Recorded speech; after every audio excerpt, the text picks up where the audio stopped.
Have you been popping vitamins every morning thinking you're doing your body a favor?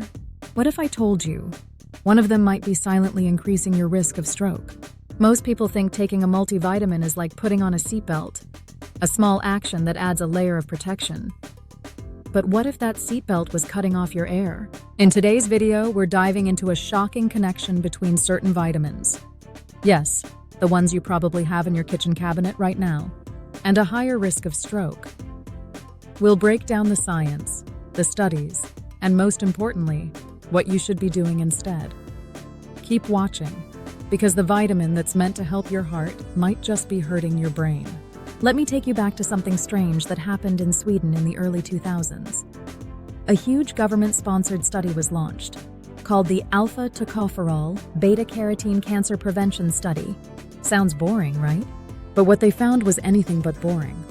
The goal was to test whether taking vitamin E and beta-carotene could reduce the risk of cancer and heart disease in smokers.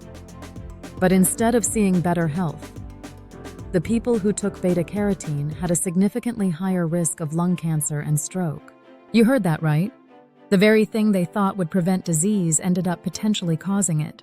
Now fast forward a couple years, and similar concerns started popping up about vitamin B6, B12, and folic acid. These are often recommended for heart and brain health, especially in older adults. You'll find them in energy drinks, fortified cereals, and nearly every multivitamin on the shelf. But here's where things take a dark turn. In 2017, a major study from the Journal of Clinical Oncology found that men who took high doses of vitamin B6 and B12, especially from supplements, not food, had up to double the risk of developing lung cancer, particularly if they were smokers. But there was another side effect that slipped under the radar: stroke. Let's zoom in on vitamin B12 for a second. B12 plays a huge role in red blood cell formation and nerve function. If you don't have enough, you can get tired, foggy, and even depressed. But too much of a good thing? Yeah, that's where the problems start. In a study published in Neurology in 2023, researchers looked at blood levels of vitamin B12 in stroke patients. What they found was alarming. High B12 levels were associated with more severe strokes and worse recovery outcomes. Not low levels, high. And get this, these weren't just people who naturally had high B12. Many of them were taking supplements. Here's the part that most people don't realize.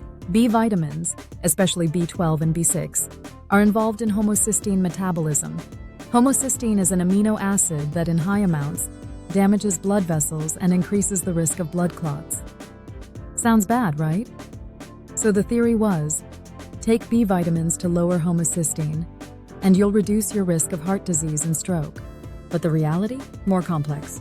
Multiple clinical trials, including the famous HOPE-2 trial, found that even though B vitamins did lower homocysteine, they didn't actually reduce the number of strokes or heart attacks.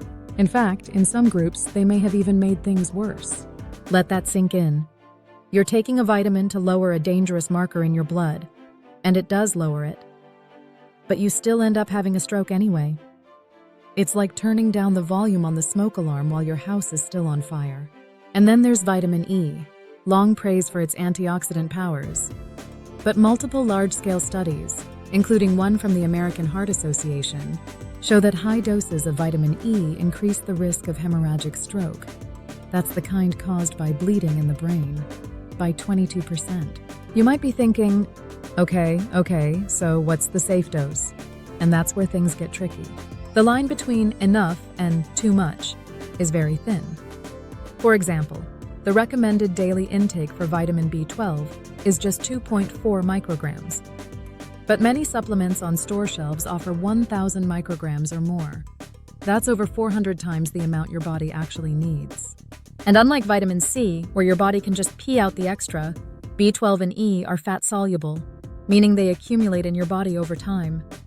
So if you're taking them daily, year after year, that adds up. Let's pause here and think about this for a second. We live in a world where health advice is thrown at us from every angle. Influencers are promoting wellness powders.